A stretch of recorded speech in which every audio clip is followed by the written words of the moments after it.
Part 1. The door that opened after midnight. It was a Tuesday, or maybe a Thursday. Eli couldn't tell anymore.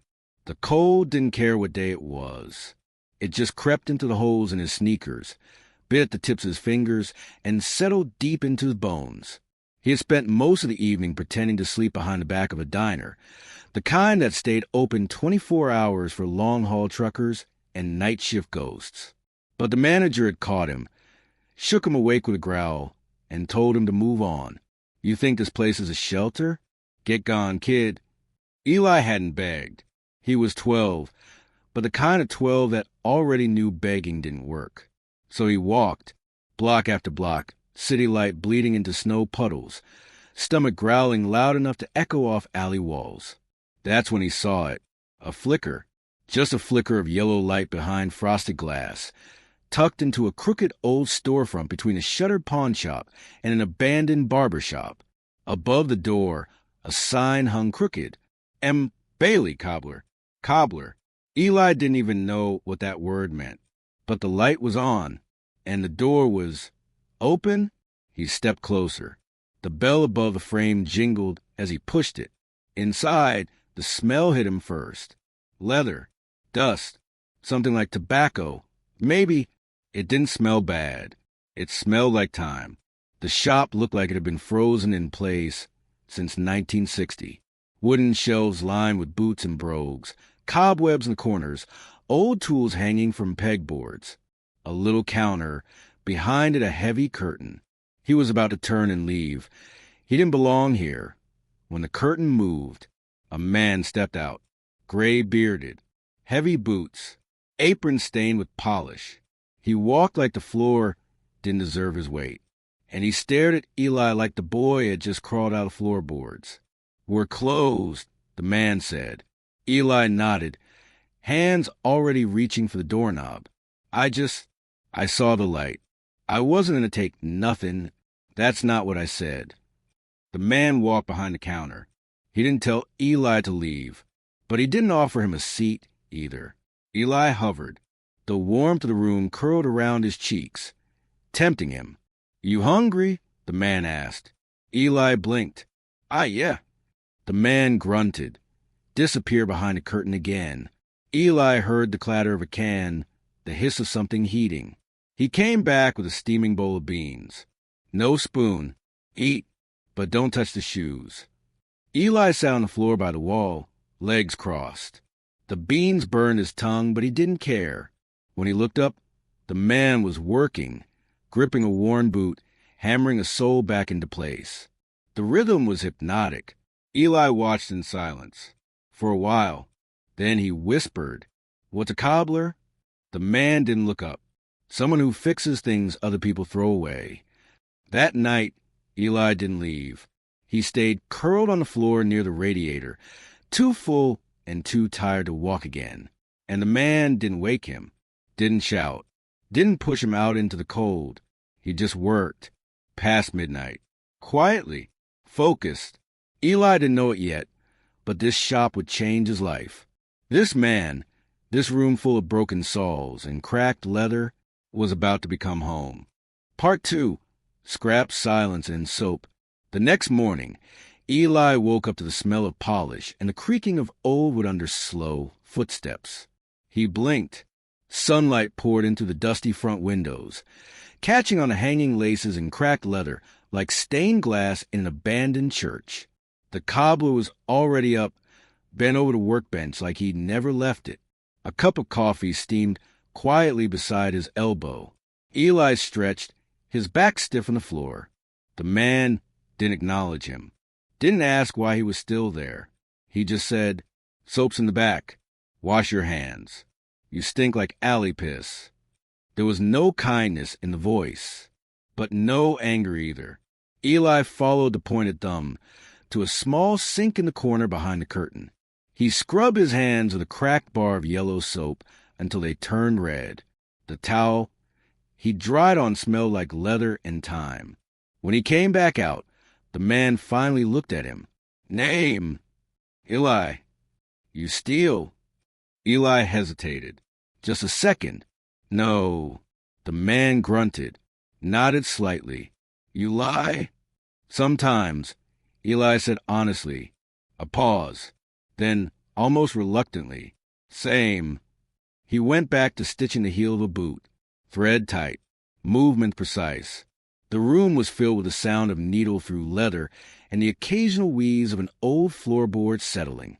You got somewhere to be? The man asked after a while. Eli shook his head. Then sweep? That's how it began.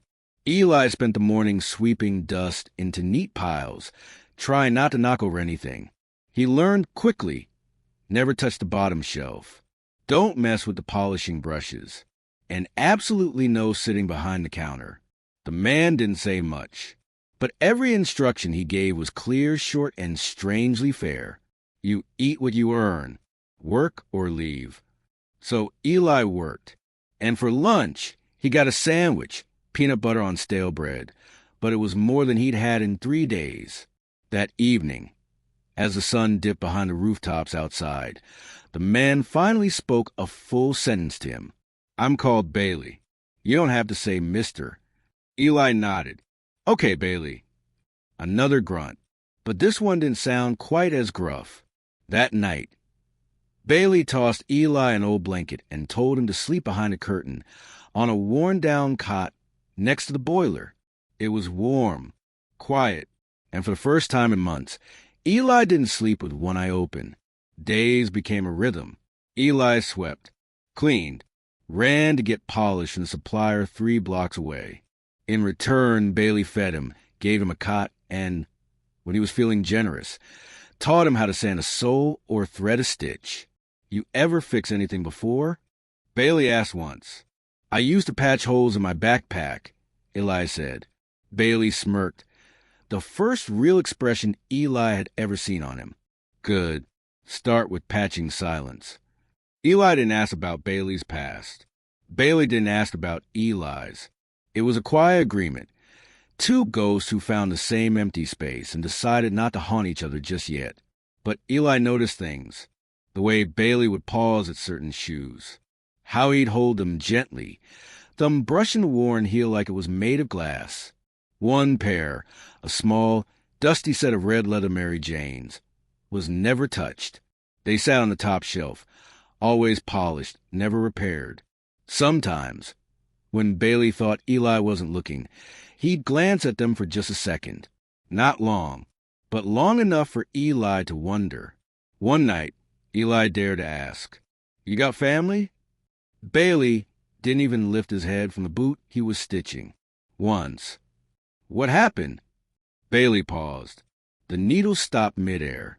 Soap's in the back, he said. That was the end of it. Eli went and washed his hands, even though they weren't dirty. But later that night, while the wind howled outside and the lights flickered from the old wiring, Bailey placed a second bowl of soup on the workbench. He didn't say it was for Eli, but he left the spoon on top this time. The morning started like most others. Gray light creeping through the fog windows. The hiss of the radiator just starting to warm. The smell of polish and old coffee already in the air. Eli rolled off the cot tucked in the back corner, rubbing his eyes, still wrapped in the rough warmth of a borrowed blanket. He'd lived here now for just under 3 weeks, though it felt longer, like the walls had learned his breath and the floorboards knew his footsteps. Bailey hadn't spoken yet. He never did before his first sip of coffee. But that morning, his silence felt different. There was a tension in the room, not sharp, but thick. The kind of quiet that wrapped around your ribs and held tight. Eli sat up, watching the old man at the workbench. Bailey was staring at something in his hands. Not a shoe, not a tool, just a space. Eli didn't say anything. He had learned not to ask questions when Bailey's face turned to stone. Instead, he moved into his usual routine, folding the cot, sweeping the back area, checking the boiler. When he returned, Bailey was still standing there. Same spot, same empty stare. And then he said, You moved the black boots? Eli froze. What black boots? Bailey looked over his shoulder. His voice was quiet but steady. Pair I left by the door. Big ones. Scuffed toe, loose heel. Eli blinked. He hadn't seen any boots by the door. He shook his head. Didn't touch 'em. Bailey didn't respond right away. He turned back to the workbench and picked up a different shoe. Not the one that had vanished. And that was it. No accusation. No lecture. Just that sound. Like a lock clicking quietly behind a door. But the next morning, something else was gone. An old tin box of brass polish, dented at the corners and rusted slightly at the hinge. Nothing valuable. Probably worth less than $5. But Bailey noticed it missing before Eli had even stepped into the front room. This time, Bailey didn't ask. He just watched Eli sweep. Watched him with eyes that didn't blink as often. Eli felt it. That weight. That shift. The thing about trust isn't that it breaks loudly. It just stops being handed over. Eli had known this feeling before. In foster homes where chocolate bars vanished from kitchen drawers. In shelters where someone's blanket went missing and fingers pointed. He knew that look. The one that didn't say, "I know you did it." But worse, "I expected you would." That's the one that burned deepest. For a few days, it stayed quiet. Eli worked harder, cleaner. He polished tools without being asked. He scrubbed the toilet, reorganized the nails and laces, trying to earn back a balance that had never really been his. Bailey didn't say much, just gave short commands. No warmth, no glances, and never called Eli by name. And then it happened again. This time it was something real. A customer's order, women's boots, tall, dark green leather with silver zippers, vanished overnight. Bailey found the empty shelf at dawn. And this time, he did get angry. "This is theft," he growled. "This isn't just a mistake." Eli's heart jumped into his throat. "I didn't take anything." Bailey slammed the drawer closed. "Then who did? Ghosts? You think this place runs on charity?" "No. I don't know what's happening. I swear." "Swear to what? A warm bed? A sandwich?" Eli stepped back. The words stung, sharper than any slap, because they weren't just about the boots. They were about every kindness Bailey had quietly handed him. The food, the cot, the trust. And now those things were being pulled away, like a rug under his feet. "You think I'm like everyone else," Eli said softly. Bailey stopped. "What? You think just 'cause I got nowhere else, I must be lying, stealing. Like I don't know what it means to be given something good without breaking it." His voice shook, but he didn't cry. Bailey stared at him for a long moment. His jaw clenched. Then, "Shop's closed today. I need time to think." Eli stood in the cold hallway by the back door, heart thumping, not knowing whether he was supposed to wait or leave. Bailey didn't say. That night, Eli didn't eat. He lay on the cot, staring at the wooden ceiling, listening to Bailey pace up front. He pulled out his notebook and wrote, "I didn't take it. I wish you believed me. But I get it. People like me, we come with warning labels. And maybe you're tired of being disappointed." He tucked the note under his pillow, just in case he had to leave in the morning.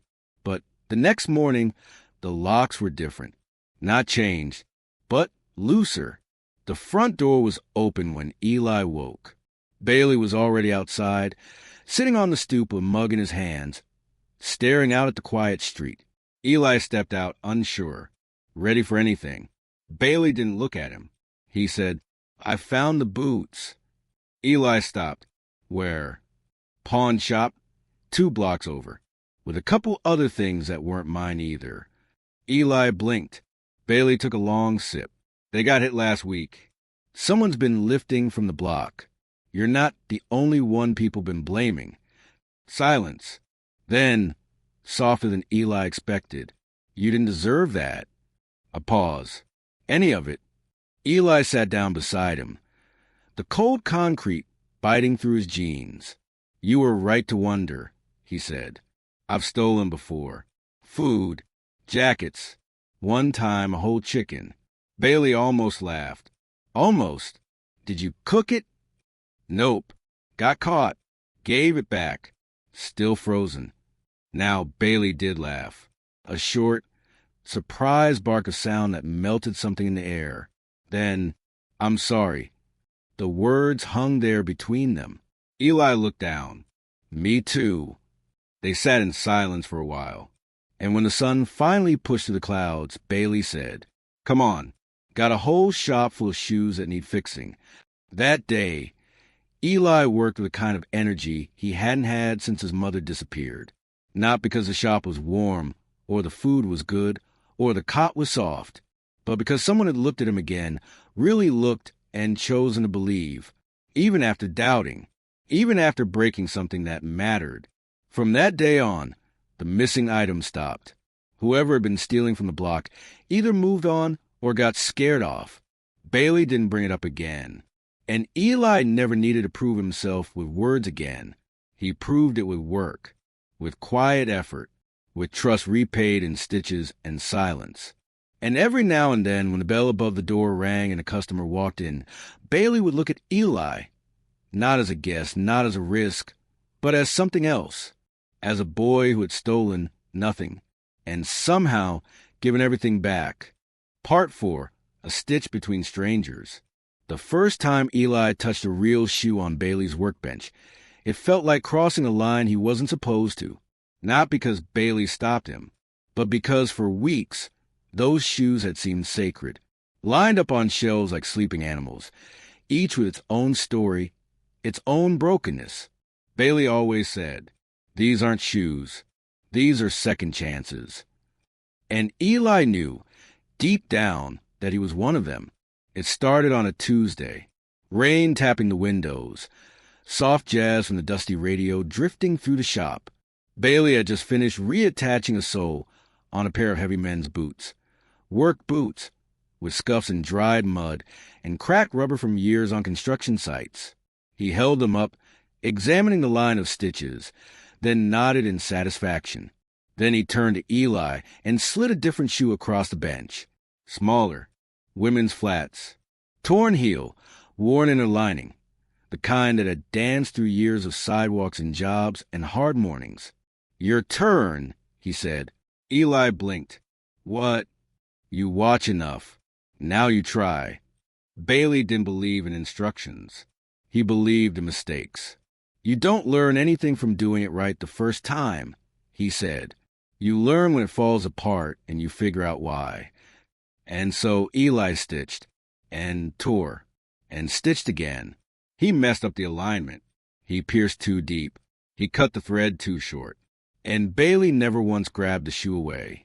He just stood over him, correcting without punishing. "Not like that. Curve the thread.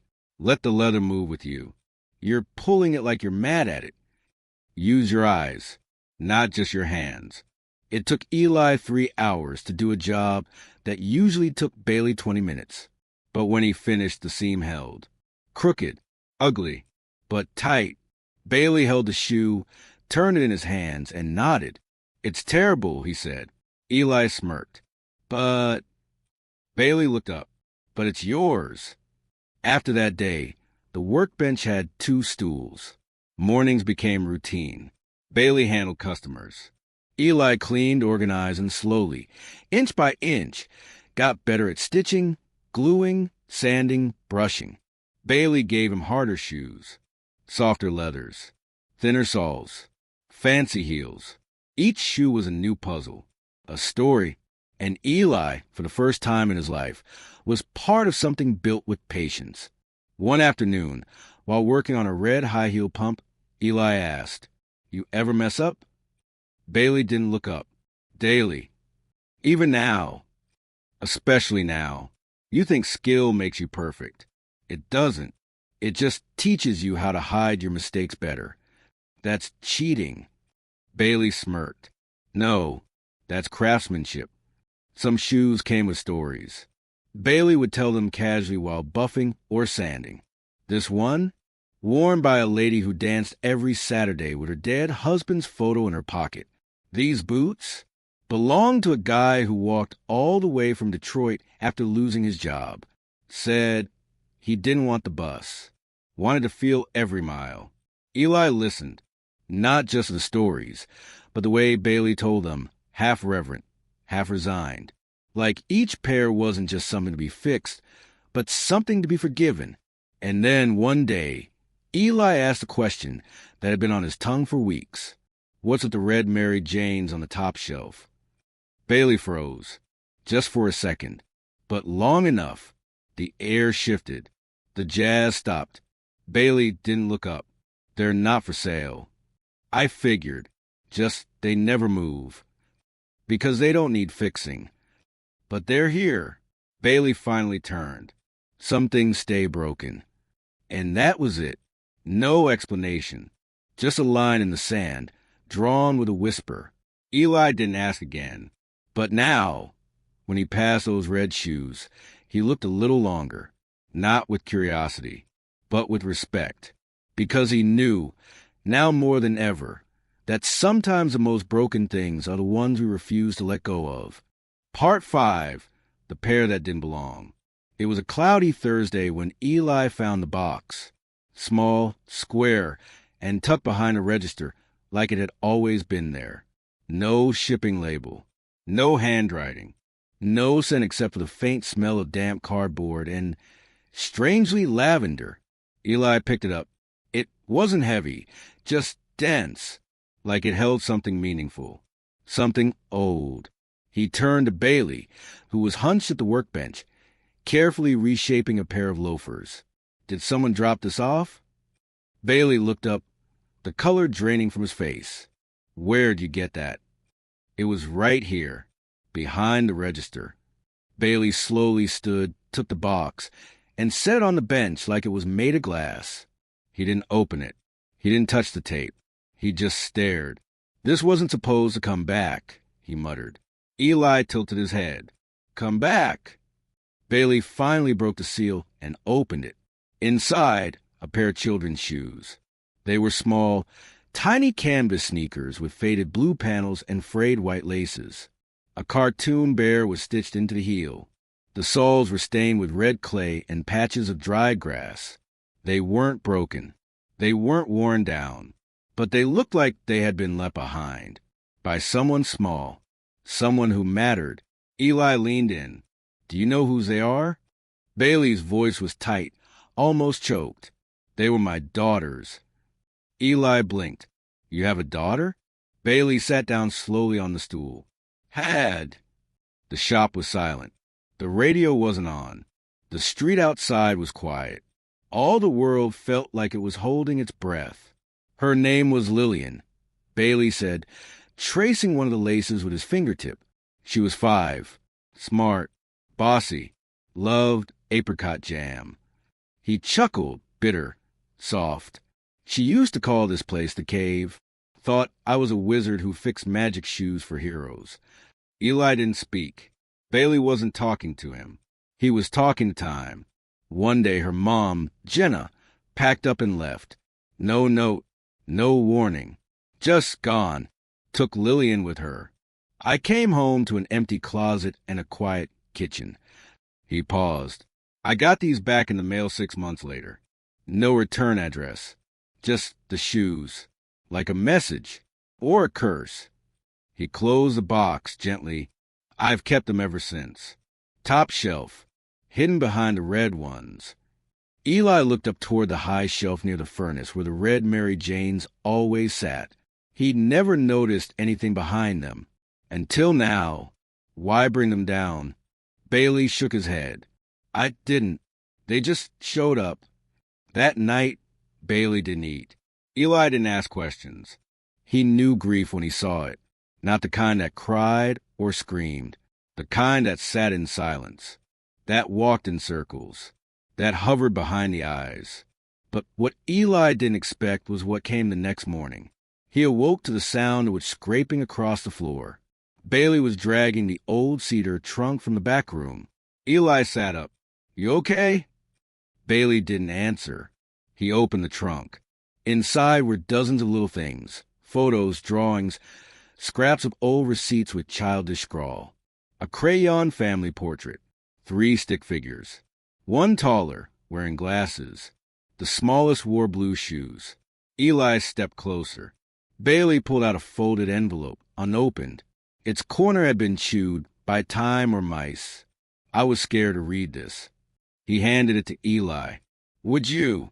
Eli hesitated, then nodded. He unfolded the page. The handwriting was messy, jagged, like someone trying not to cry. Dear Bailey, you always loved her. I know that. Underscore, but I couldn't watch you fall apart anymore. You stopped seeing her. All you saw was work, repairs, silence. Underscore, so I left. Not because I hated you, but because I was scared you'd forget how to live. She still asked about you.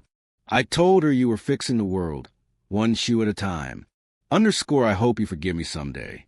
These are the last shoes she wore before she outgrew everything. Jenna, Eli looked up. Bailey was crying. Not loud, not broken, but openly. After that day, something shifted in the shop. Bailey worked slower. He told more stories. He let the radio stay on longer than usual. He even started teaching Eli more complicated repairs. Double stitching, heat-molded heels, leather dye mixing.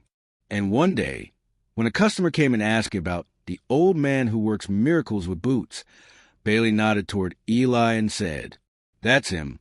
Kids at the hands. The customer laughed. But Eli didn't, because he knew Bailey wasn't joking. Not anymore. One evening, as the light turned gold to the front window, Eli climbed a stool and placed the little blue shoes next to the red ones on the top shelf, side by side, silent. Oh! Bailey walked in behind him, watched, and simply said, Good. No explanation. No need for one. Because in that moment both of them knew, some shoes aren't meant to walk again. They're meant to remind you how far you've come. Part 6, Rules and Routines. By the time February rolled around, Eli and Bailey had fallen into a rhythm. Like shoes molded the shape of the same walk every day, the shop had a heartbeat, and both of them knew it by sound. 6:15 a.m., Bailey unlocked the door. 6:17 a.m., Eli swept the floor. 6:30, coffee, always black for Bailey. Instant for Eli, unless there was enough money for something better. 6:45, radio on, tuned to jazz or public news. 7 o'clock, first customer drop-off. Usually Mr. Lenz with his orthopedic loafers and a pocket full of hard candy. He never offered, but always showed. And so it went. Every day. Like clockwork. It was the first time in Eli's life that he actually felt safe knowing what would happen next. Bailey was the kind of man who believed in systems. Not because he was rigid, but because he knew chaos was always just outside the door. In this neighborhood. In this life. If you didn't hold the shape of your world tight, it unraveled fast. Discipline isn't control, he once said. It's kindness to your future self. Eli took it seriously. Woke on time. Kept the back room spotless. Sorted soles by texture, glue by temperature sensitivity.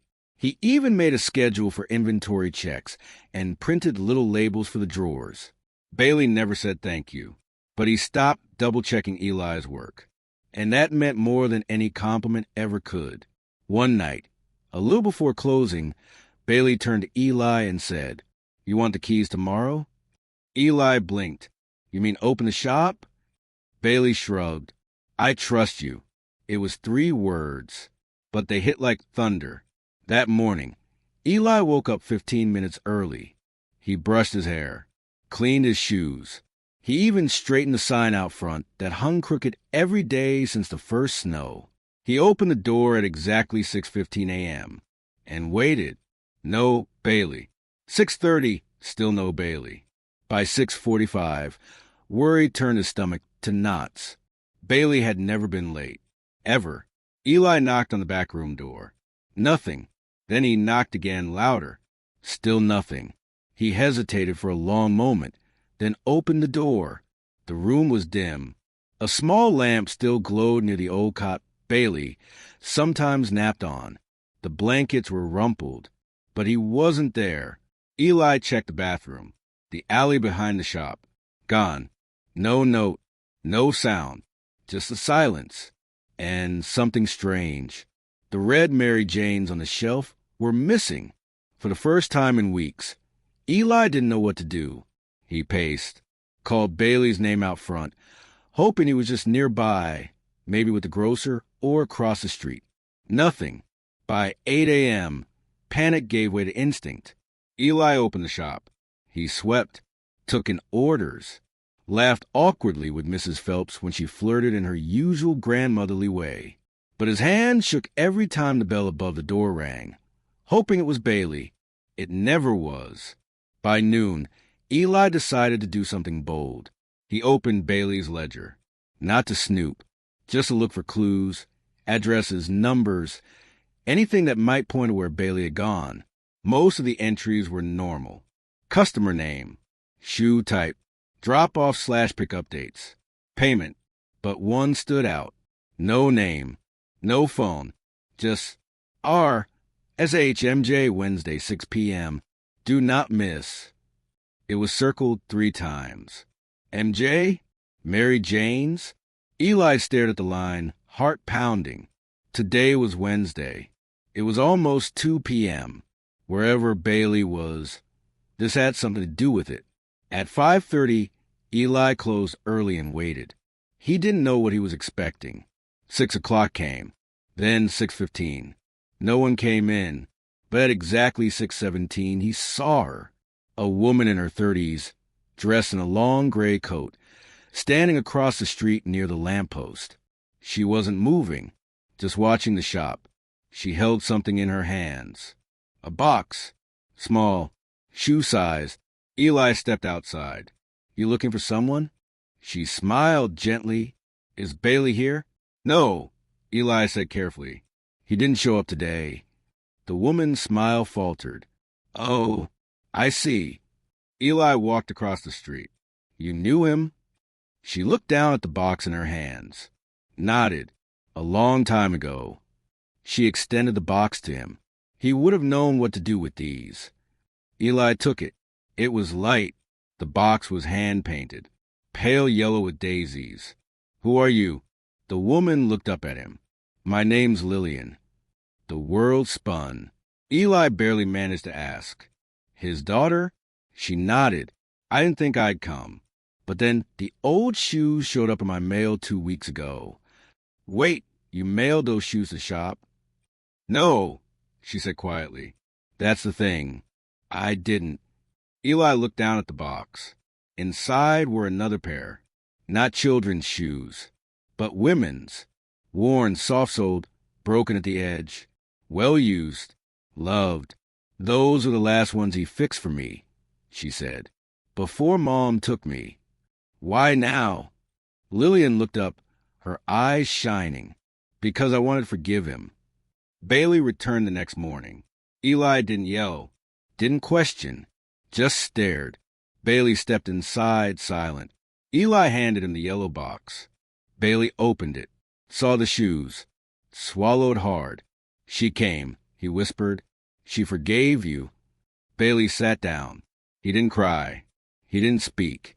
He just held the shoes for a long time, then finally looked at Eli. Routine's important, kid. But forgiveness? That's what keeps us from becoming stone.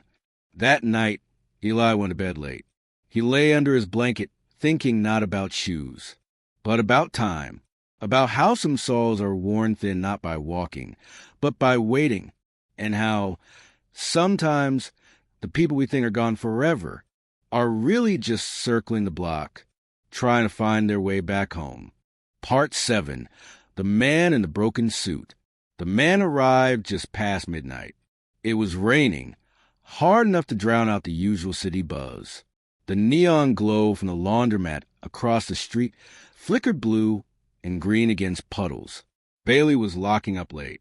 Eli had gone home hours ago, but Bailey had insisted on staying. Said he needed time alone with the Sauls. Said some shoes deserved silence. He was slipping on his coat when the bell above the shop door jingled softly. Bailey turned. The man was tall, thin in a way that didn't look healthy. His gray suit was soaked and torn in the sleeve, the kind of fabric that had once cost something, but now sagged like old dignity. He didn't speak at first, just stood in the doorway, dripping. Bailey didn't flinch. He'd seen worse. You lost. The man stepped forward, careful, like the floor might collapse under him. I heard you fix things. Bailey narrowed his eyes. Shoes. Right.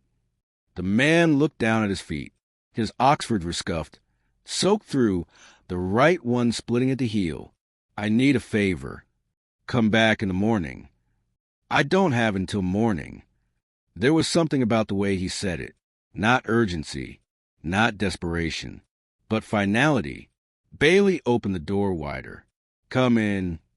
Inside, the shop felt colder than usual. The man stood near the bench, untying his shoes. Bailey waited. When the man pulled off his socks, Bailey noticed the blisters. Old, fresh, layered. This man had walked. A long way, in pain. Bailey gestured to the stool. Sit. He examined the shoes in silence.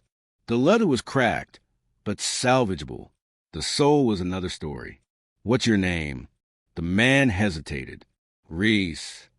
You running from something, Reese? No, a pause. Towards something. Bailey gave a dry smile. That always ends the same. Maybe. Bailey began cutting away the damaged parts. Where'd you get these? They were my father's. Bailey looked up. Did he walk like you do? Reese shrugged. He never ran. As Bailey worked, Reese's eyes roamed the shop. They landed on the shelf.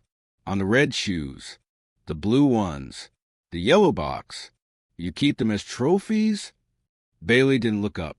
I keep them to remember who I used to be. And who was that? Bailey smiled bitter. A man who thought he could fix everything. Eli arrived the next morning and found Bailey asleep on the cot. The man in the suit was gone. Only the shoes remained, perfectly restored, sitting on a folded towel with a note tucked inside. Eli opened it. Thank you. I needed to feel steady just one more time.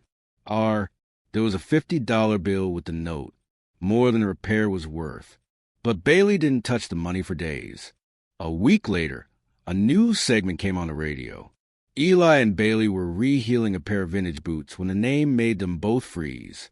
Reese Whitman, former defense attorney, turned himself in last night after weeks on the run. Eli looked at Bailey. Bailey said nothing. Just turned the dial and let the music come back. He wasn't running from the law, Bailey murmured. He was walking toward truth. That night, Bailey brought a bottle of scotch he rarely touched. They didn't toast. They didn't speak much, just shared silence and warmth. Because some men break, some men run, and some, like Reese, walk back into their broken shoes, hoping one last time that the road ahead is worth the pain behind them. Part 8, the birthday shoes. March came in with rain and left with wind. The kind of wind that shook the sign above the shop and carried the smell of river mud down Main Street. Eli didn't mind. He liked how it made the city feel alive. Messy. Human. Bailey, on the other hand, had been quiet. Not his usual quiet. The kind filled with quiet purpose and unspoken trust. No. This was a storm brewing. Eyes elsewhere kind of quiet. Eli noticed it most in how Bailey kept checking the calendar. Every day. Sometimes twice. The square around March 29th was marked in pencil. Not red, not circled, just shaded. Eli didn't ask. Yet, on the morning of the 29th, Eli opened the shop alone.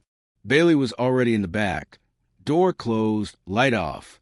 Not asleep, just not ready. Eli worked in silence. Reese sold a pair of work boots. Reese strapped a pair of dance shoes. A quiet day, almost eerily so. It wasn't until noon that something arrived. A small girl, maybe 10 years old, peeked through the door. She didn't open it. She just waited. Eli walked over, cracked the door. Hi. She didn't say anything, just held up a pair of shoes with both hands. Tiny boots, scuffed, purple glitter fading on the sides. One lace missing. These yours. She nodded, then looked over her shoulder like she was afraid someone was watching. My mom says she can't afford to fix 'em. I see, but she says my birthday's not the kind of thing you fix anyway. There was a pause. Then she whispered, "She's wrong." Eli crouched down. "How old are you turning?" 10. "That's a big number." She shrugged. "Doesn't feel big." "What would make it feel big?" She looked down at the boots. "Wearing those, like when my dad gave them to me before he left." Oof! Eli felt that like a punch to the gut. "Tell you what," he said, "why don't you leave them with me for a bit?" "But I don't have." "Consider it a birthday gift." She looked up, eyes wide. "For real? For real?" She handed them over like they were made of glass, then turned and ran before it could ask her name. Bailey emerged an hour later. Eli didn't explain right away, just placed the little boots on the bench. Bailey studied them, didn't ask where they came from, just nodded. "Left lace is the wrong kind." "I know. Paint's more glitter than leather." "She's turning 10. Bailey gave a soft snort. "Then we better make em shine." For the next 3 hours, they worked side by side. Bailey handled the stitching. Eli mixed purple dye with shimmer powder and polished them like museum pieces. When they were done, the boots looked brand new, better than new. They looked loved. Just before sunset, the girl returned. She didn't knock, didn't peek in.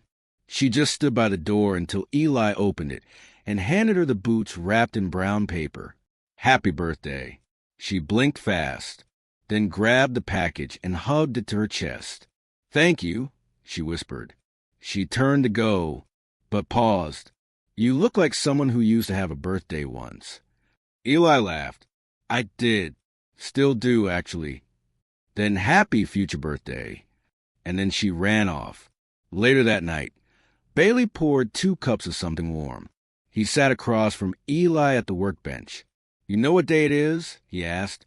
"March 29th. Bailey stared at the empty bench. "Lillian's birthday." Eli nodded slowly. "You knew she was turning 32 today?" Bailey smiled.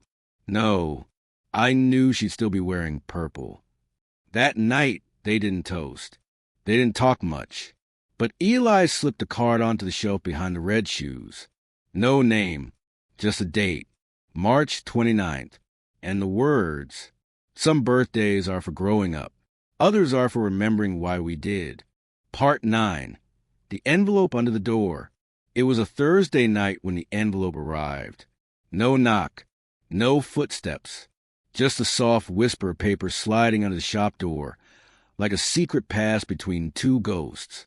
Bailey had gone home early, said his knees were telling the weather.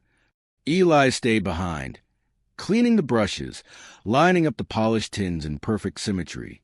He noticed the envelope when he turned off the lights. White, no stamp, no name, but on the front, in elegant cursive. "For the one who knows how to make things whole again." He picked it up slowly, turning it over in his hands. The flap wasn't sealed. Inside, a single sheet of paper, ivory, thick, expensive. On it, a note handwritten in ink that shimmered faintly under the yellow light. "Dear Repairman, they say you can fix anything. But can you fix something that was never mine to begin with? Tomorrow at 3:47 p.m., someone will arrive. They won't ask for help, but they need it more than anyone you've ever met. They'll be wearing a green jacket and a red scarf. If you help them, you'll be changing more than just a soul. You'll be restoring a life. Do this quietly. Do it well. And never ask who sent this. Just believe that some broken things are worth the trouble. No signature. No return address. Nothing." Eli read it 3 times. The handwriting didn't match anything in their customer records. He considered tossing it. Chalk it up to someone's weird idea of a prank. But something about the time, 3:47 p.m., stuck in his head like a tuning fork had just been struck behind his eyes. Too specific to ignore. Too personal to be random. The next day, Eli didn't tell Bailey about the letter, not because he wanted to hide it, but because he wasn't sure it was real. Until 3:46 p.m., the bell over the door chimed, and there she was, red scarf, green jacket, and a look in her eyes like she'd been carrying 12 lifetimes of weight on her shoulders. She didn't speak right away, just stood there, holding a small cloth bag. Eli cleared his throat. "Can I help you?" She hesitated, then stepped forward, placing the bag gently on the counter. "They're not mine," she said quietly, "but I think they should be." Inside the bag, a pair of men's dress shoes. Old, Italian leather, deep oxblood color, scuffed but still beautiful. And tucked into one of them, a photograph, a man and woman, standing under a street lamp. She was younger in the photo, still had the same eyes. The man had the kind of smile that made people believe in better days. On the back of the photo, "He wore them the night he said goodbye." Eli looked up. "Was he your?" She nodded. "My brother." "And he?" She took a breath. "He disappeared 12 years ago. Just walked out one day. No note, no warning." Eli swallowed hard. "I'm sorry. He used to say shoes tell the truth." She gave a soft smile, said they remembered every place you ran from, every place you stayed too long. Smart man. He believed in second chances. She paused. "So I thought maybe if these could walk again, maybe I could, too." Bailey appeared at the doorway just then, wiping grease off his hands. He looked at Eli, then at the woman, then at the shoes. "Let me see those," he said gently. Eli handed them over. Bailey turned them in his hands, brow furrowed. "These are from the Russo factory. Late 90s. Double-stitched, hand-sewn heel wrap." He looked up at her. "Someone loved these shoes." She nodded. He did. "Then let's love them again." They worked until sundown. Bailey reshaped the heels. Eli reconditioned the leather. They replaced the laces with soft hand-dyed cotton cords, red, to match the scarf. The woman watched quietly. At one point, she asked, "Why do you do this? Fix things for people you don't know?" Bailey didn't look up. "Because the world breaks people without asking who they are." When the shoes were finished, they looked new. Not factory new, but reborn, lived in, ready. The woman held them to her chest, eyes wet. "Thank you," she whispered. "Do you know where he is?" Eli asked. She shook her head. "But maybe now I'll finally be able to find him." She turned to go, but paused at the door. "Did anyone send a note? About me?" Eli hesitated, then shook his head. "No." She smiled. "Good. Some things are better when they're quiet." And then she was gone. That night, Eli found another envelope under the cot. Same handwriting. Same shimmer. "You did well. But the next one will be harder. Some souls aren't just cracked. They're cursed. Get ready. The one who believes in repair." Eli sat there a long time, staring at the note, wondering how many more shoes were waiting to be saved, and how many people were hoping someone, anyone, would notice the pain under their feet. Part 10. The Man Who Refused to Walk. The package arrived on a Monday. No note this time. No envelope. No secret instructions. Just a plain brown box, taped shut, left neatly on the stoop outside the shop. Eli noticed it when he came to open up at 6:12 a.m., 3 minutes earlier than usual. Something about the wind that morning had made him restless, like the city was holding its breath. He crouched down, lifted the box, and immediately noticed something strange. It was too light. Not empty, but lighter than any shoe box should be. He carried it inside, set it on the workbench, and peeled back the tape. Inside, a pair of men's dress shoes. Immaculate, untouched, still stuffed with the factory tissue. Leather untouched by weather, not a scuff on the heel. The sole still pristine, not a single mark of wear. It was as if they'd never left the store. And resting on top of them, a receipt. Date of purchase, August 4th, 1989.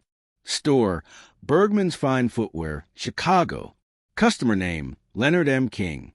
Eli blinked. That's over 30 years ago. Bailey stepped into the room at that exact moment, sipping coffee like he'd been listening from the hallway the whole time. Those shoes never left the box, he said. Eli nodded. You knew? I know Leonard King. That got Eli's attention. He's still alive? Bailey didn't answer. He just walked over and picked up the left shoe, turned it over, traced a finger along the untouched sole. He bought these the day he was supposed to propose. To who? Someone who never showed up. Leonard King lived 6 blocks away. 3rd floor walk-up. No elevator. Bailey hadn't seen him in over a decade. Not since the day Leonard stopped going outside. He was a legend in the neighborhood. Once a city planner. Brilliant. Talked fast, walked faster. Had ideas about how to make the city feel like a home instead of a machine. Then she left. No warning. No goodbye. Just gone. And Leonard stopped. Stopped showing up. Stopped speaking to friends. Stopped walking. The delivery had been arranged by a neighbor. Said Leonard wanted the shoes repaired in case he ever decided to move again. Bailey and Eli both knew the shoes didn't need repair. They needed resurrection. So they got to work. Not because the leather was torn, but because the hope in them had been folded up so long. It needed help remembering how to breathe. Eli did the conditioning. 3 coats, slow and even. Bailey relaced them with waxed cotton laces, deep navy, same color as a lake in the fall. They polished the brass eyelets, added discreet cushioning inside the heel, treated the soles with a rubber grip, not traditional, but necessary for a man who might need help staying upright.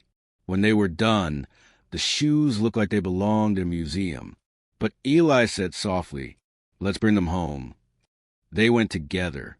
Bailey hadn't left the shop during work hours in years, but this was different. This wasn't about business. This was about finishing something. They climbed the stairs slowly, each step creaking with age.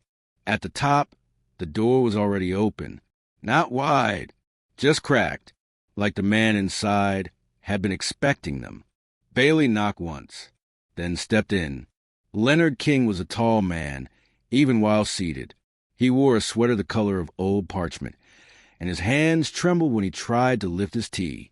But his eyes were sharp, alive, waiting. Bailey placed the box on the table, opened the lid.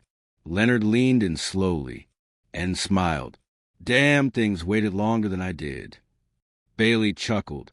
They were patient, too patient. He reached for the shoes, hands shaking but steady enough. He held them like old letters from someone who had once mattered more than breath. "She never told me why," he said.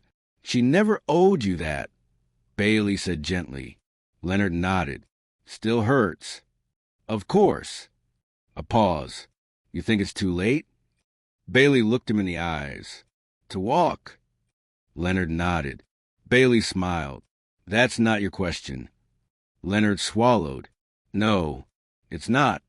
He put the shoes on slowly, 1 foot at a time, and for the first time in 34 years, he stood, not perfectly, not quickly, but with dignity, with purpose, with breath held and breath released.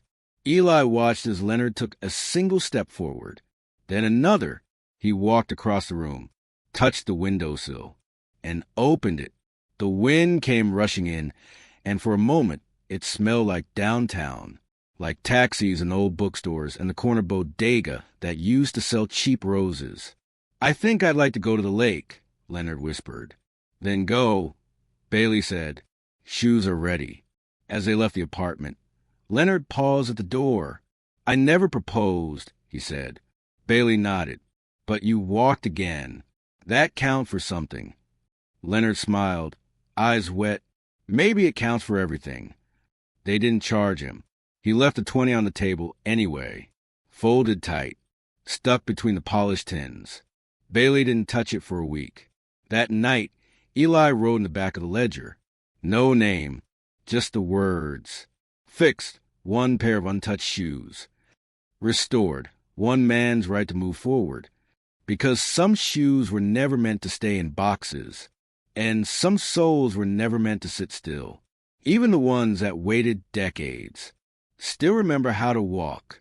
Part 11. The Girl Who Didn't Know Her Name. It was the quietest Sunday the shop had seen in months. No calls, no walk-ins, no creaking from the upstairs tenant. Even the old grandfather clock on the shelf had decided to tick a little softer that day. Bailey liked days like this. Days when the city took a breath and nobody needed fixing. Eli, though, was antsy. Feels like the air is holding its breath, he said, reorganizing polished tins for the third time. Bailey raised an eyebrow. Without looking up from the brogues, he was rest-stitching. Maybe it's waiting. For what? Bailey didn't answer, because just then the front door opened. No bell, no chime, just the soft groan of hinges. She was maybe 6, maybe 8. It was hard to tell. Wearing a pink hoodie 3 sizes too big, and sneakers that didn't match. One white, one purple, both too small. She didn't say a word, just stood in the doorway, eyes wide, taking it all in like it was a museum. Bailey set his tools down slowly. You lost. She shook her head. No. Eli knelt down. Do your parents know you're here? She hesitated, then whispered, I don't know. Eli softened. Do you have a name? Another pause, then a shrug. I forget. The silence was thick. Bailey stepped forward and crouched beside her. Well, that's okay. Sometimes names come back when your feet are comfortable. She looked down at her mismatched sneakers. They hurt. Would you like us to take a look? She nodded. Bailey motioned to the stool. Eli brought her some juice from the back. She sat perfectly still while they untied her shoes. Her socks were mismatched too, one striped, one plain, and both full of tiny holes. Her left heel had a blister, angry and red. Bailey clicked his tongue softly. These shoes have done some serious walking. She looked up. I think I walked a long time. Do you remember where from? She shook her head. I just remember the lights, and the train, and music. Bailey exchanged a glance with Eli.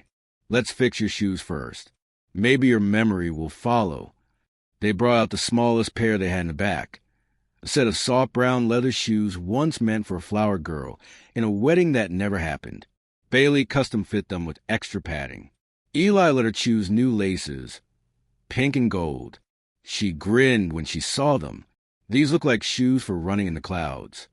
While she tried them on, Eli gently probed for details. Her favorite color? Blue. Did she have siblings? Maybe a brother. Maybe. What did she like to eat? Peanut butter and jelly, but no crust. Her last name? She hesitated again. I think it started with M. That was all she could give. They contacted the authorities. A missing child report had been filed just the day before. A family in the next borough. When the officer arrived an hour later, the little girl was asleep on the cot in the back, clutching a threadbare teddy bear they hadn't even noticed her carrying. Bailey handed the officer the shoes she had worn in. They'll need to remember where she's been. The officer nodded. You kept her safe? Bailey looked down at the cot. She did that herself. We just gave her softer ground to stand on. After they left, Eli sat in silence. Then, without a word, he picked up the ledger. He wrote, One child returned her name. 1 pair of shoes for the journey home. Some souls carry more than just feet. They carry forgotten stories. That night, Bailey stood outside under the street lamp, arms crossed, watching the wind tug at the edges of the city. Eli joined him.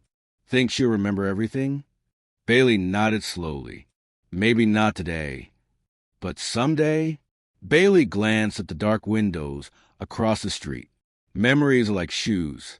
Sometimes they need to be broken in before they feel like they belong to you again.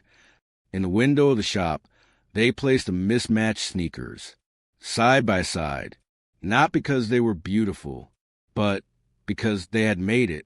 Because even the most broken journeys sometimes lead us back to the place where someone is waiting, even if we don't know our name when we arrive. Part 12. The Shoes That Never Touch the Ground. Bailey had seen all kinds of shoes in his life. Shoes broken by time. Shoes hardened by streets. Shoes softened by dance. Frayed by memory, soaked in tears. But he had never seen shoes like these. They arrived in a velvet box, wrapped in white satin, tied with a ribbon so delicate, so precise, it felt wrong to untie it. But he did, slowly. Inside were a pair of baby shoes. Handmade, snow-white leather, stitched with silver thread. They were impossibly small. Never worn, never walked. The soles were flawless, clean, untouched by earth. But inside the box was a note. Only 5 words, written in shaking script. Please let them mean something. Bailey didn't speak for a long time. He sat at the workbench, staring at the shoes as if they were whispering. Eli approached quietly. They're beautiful. Bailey nodded. Too beautiful. You want to fix them? You can't fix something that was never broken. A pause. But maybe you can give it purpose. They waited. No one came. Not the next day. Not the next week. No return address. No one calling about them. Just a note. And the shoes. Still untouched. Still waiting. Eli suggested they donate them. A hospital, maybe. A shelter. Someone could use them. Bailey shook his head. They weren't meant to be worn. Then what were they meant for? Bailey looked out the window, at the sky that was just starting to turn orange. Closure. That evening, a woman came to the shop. Middle-aged, tired eyes, hands trembling. She didn't carry a box, didn't bring shoes. She just walked in, sat down on the customer stool, and stared at the floor. "Did you fix baby's shoes?" Bailey didn't answer right away. Then, quietly, sometimes, even if they've never been worn, Bailey turned to her, especially then. She reached into her coat pocket, pulled out a photograph, a baby, wide-eyed, wearing a tiny hospital bracelet. He was born sleeping. Bailey said nothing. The woman wiped her eyes. He never even had a chance to leave the room. She pulled out another item, a birth certificate, unstamped, never registered. They said we could bury him in hospital linens. But I bought those shoes. Thought I might bring him home. She took a breath. When they handed him to me, I held the shoes in my lap. But I couldn't put them on. Why not? Eli asked gently. Because they were too full of hope. Bailey stood. He walked to the back room, returned with a velvet box. The woman gasped. These are mine. They found their way to us, Bailey said. How? Someone wanted them to matter. She opened the box. Tears fell silently onto satin. I don't need them back, she said. I just needed someone to know he was real. Bailey nodded. He is. They placed the shoes in the shop window, surrounded by soft light. No plaque, no explanation, just the shoes, still untouched, still sacred. Days later, people started leaving notes at the window. Names, dates, tiny handprints drawn in pencil, candles in jars, ribbons, photographs of babies gone too soon. The window became something else, a place where grief could rest, where silence could speak, where little lives were remembered, even if they never cried out. Eli asked, "What do we call it?" Bailey smiled sadly. The corner of never walked, but always loved. Weeks passed. A woman came by with a toddler. The boy pressed his face to the glass. Why those shoes not dirty? Bailey knelt beside him. Because they're waiting for someone. Me? Bailey looked at the boy's mother. She nodded with tears in her eyes. Yes, Bailey whispered. Maybe you. One night, Eli opened the ledger. He hesitated, then wrote, shoes never worn, yet filled with more life than most. Hope stitched into silence. proof that even the smallest souls leave footprints. The velvet box remained on the shelf for years. Bailey never dusted it. He let the time settle on it like snow, not because he forgot, but because some things are supposed to stay soft, because some shoes aren't for walking, they're for remembering, and that, too, is a kind of journey. Part 13. The Stranger Who Asked for Nothing. The man arrived just after dusk. He didn't knock, didn't ask, didn't even open the door all the way, just stepped halfway inside, nodded once at Bailey, and sat quietly on a wooden bench near the window, where the soft light from the street lamp touched the floor like spilled gold. He wasn't carrying shoes, wasn't limping, wasn't barefoot either. Just regular, nondescript boots. Dark, clean, unremarkable, but something about him felt paused, like a breath that had been held for too many years. Bailey looked up from the soles he was working on. "Can I help you?" The man said nothing, didn't blink, didn't shift. He just stared out the window. Eli looked up from the counter. "Sir," no response. Bailey set his tools down. "You here for repair?" Still silence. But the man's eyes, they weren't empty. They were searching, slow, heavy, like someone looking through every memory they'd ever had just to find one they didn't regret. Eli approached gently. "We're a small shop. You're welcome to sit, but—" The man raised one hand, almost like he was signaling just a moment. Then he slowly reached into his coat. Eli tensed, but the man only pulled out a book, old, leather-bound. He opened it. Inside were photographs, taped-in letters, Polaroids, cracked and curling at the edges, newspaper clippings, ticket stubs, a folded plane boarding pass from 1978. He didn't offer it to them, didn't explain. He just sat there and flipped pages. One by one, silently, Bailey watched. His fingers itched to work, but he didn't move. Something about the stillness in the room demanded reverence. It was as if time had paused, just to make space for whatever this man was carrying. After 15 minutes, he closed the book, looked up, and whispered, voice raspy like wind through dry leaves, "They're all gone." Bailey tilted his head. "Who?" "Everyone." The man looked down at his boots. Untied now. Still no damage. Still no reason to be there. "I walked a long way to get here," he said. Bailey nodded. "Why us?" "Because someone told me this was a place where things remember." He looked around the shop. "I'm tired of forgetting." He leaned forward, hands trembling slightly. "When my wife died, I kept her shoes by the door for 3 years. Every time I walked in, I'd say, 'You left them out again, Lynn,' just like I used to." He smiled faintly. "When my son passed, I buried his boots with him. He always hated dress shoes." A pause. "But my daughter—" His voice cracked. "She was supposed to outlive me." Eli didn't speak, didn't move. Bailey just waited. "I've been walking every city we visited together, retracing the places we laughed." He looked up again. "It's the only thing that reminds me I still exist." Bailey stood slowly, walked to the back room. When he returned, he held a pair of worn hiking boots. Old, loved, mended 100 times. "These belonged to someone who used to walk when he was angry," Bailey said, "and when he was sad, and when he didn't know who he was." He offered the boots to the man. "You don't need new shoes, but maybe you need someone else's steps for a while." The man took them, held them like a fragile story. Then he set them gently beside him. "I'm not ready to walk again." Bailey nodded. "That's okay. You can sit here as long as you need." He stayed all night, never spoke again, just sat there, watching the light shift from orange to silver to black and back again. When morning came, he stood, put the borrowed boots on, and walked out, still slow, still heavy, but forward. He left the book behind. Bailey found it later, tucked under the bench. Eli opened it, curious.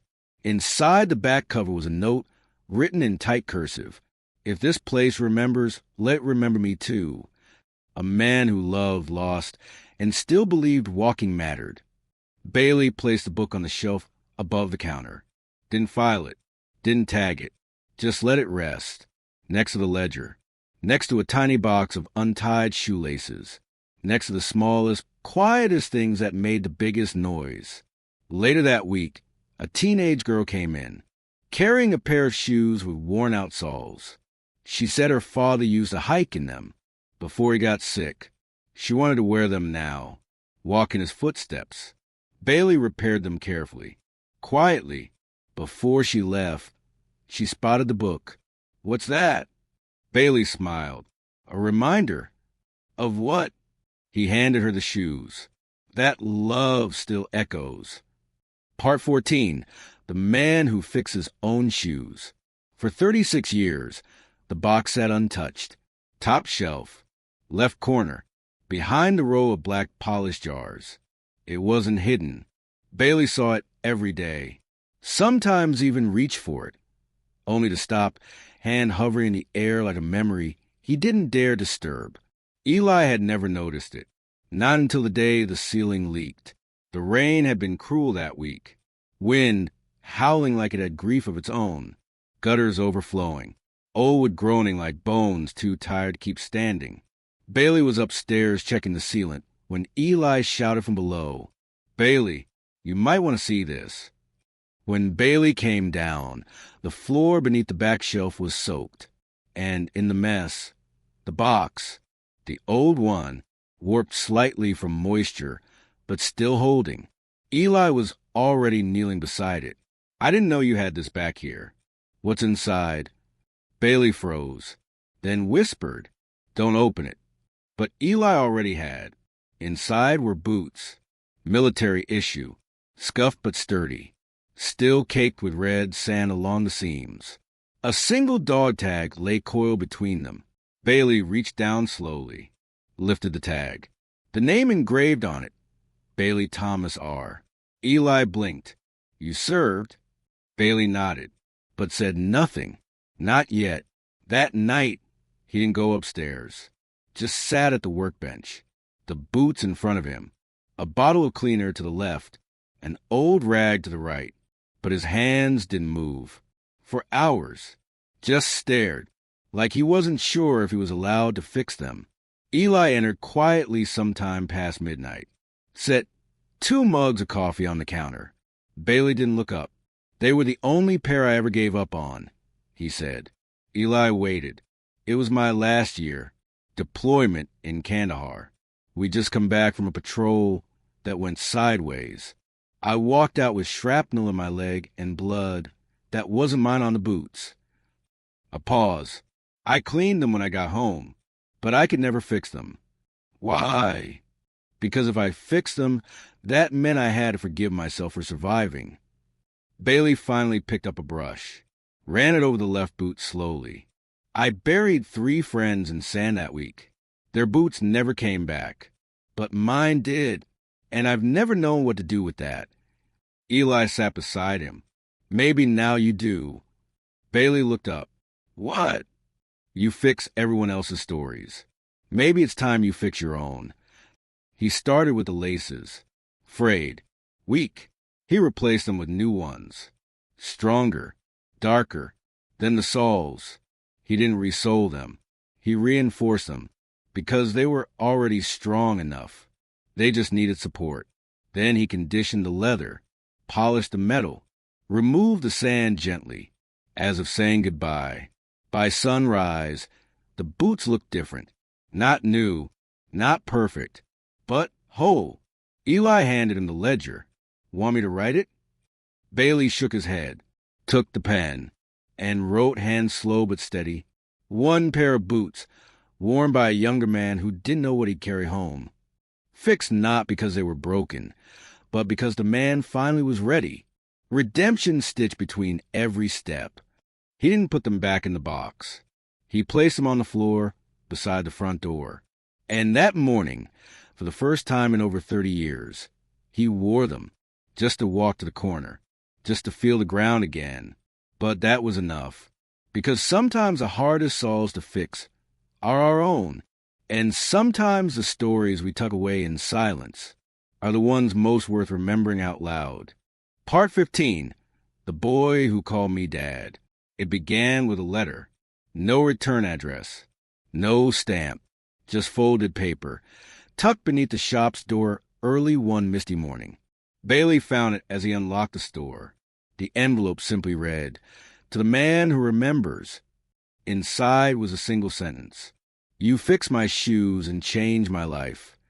There was no signature, but Bailey knew, not because of handwriting, not because of the shoes, but because of the timing.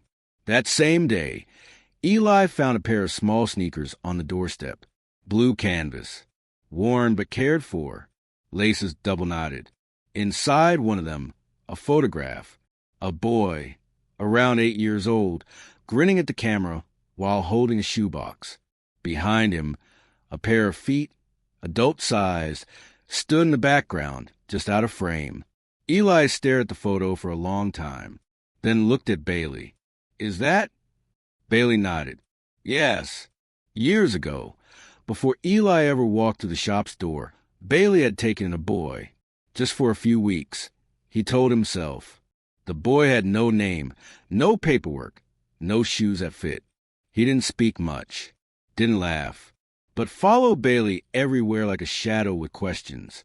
He had called Bailey, sir, the first week, then Mr. B, and then, quietly one night while half asleep on a workbench, Dad.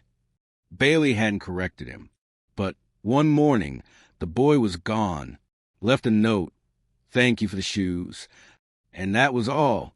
Until now, Eli sat at the workbench, turning the sneakers over. "Why didn't you ever tell me?" Bailey poured tea, handed Eli a mug. "Because some stories aren't ours until someone chooses to return to them." That night, Bailey closed the shop early, left the open sign-off, lit a candle, and placed the boy's sneakers next to a pair of polished men's shoes on the front display. 2 lives, 2 sizes, 1 bridge between them. Weeks passed, and then one day he came back, the boy, now grown, wearing slacks, a button-down shirt, and those same blue sneakers, freshly cleaned. He didn't knock, didn't speak right away. He just walked in, looked around the room, and smiled. "It still smells like old leather and hope." Bailey laughed. Some things never change. They sat. No rush. Just sipped tea and let the silence do the stitching. The man spoke of foster homes, scholarships, cities he'd seen, jobs he'd tried. He pulled out a card. "Social worker, youth transition program. I help kids who age out of the system. Help them find footing, safe places, people who listen." He paused. "I try to be what you were to me." Bailey blinked slowly. "You already are." Eli returned from the back. The 3 of them stood there for a long time, between shelves of memory and polish and soles. Then the young man reached into his bag, pulled out a brand-new pair of leather shoes. "Think you could break these in for me?" Bailey smiled. "I'd be honored." In the ledger, Eli wrote, "One boy who returned a man. One man who never stopped waiting. One story that walked away and found its way home." The young man left at dusk, but before he walked out, he turned. "Can I still call you Dad?" Bailey, hand resting on the counter, nodded once. Eyes full. "Always." The candle burned low in the window that night, its light flickering across shelves lined with stories. But now among them, a name had returned, a title restored, a journey come full circle. And in that soft, golden glow, the man who had fixed everyone else's shoes had finally fixed his own heart.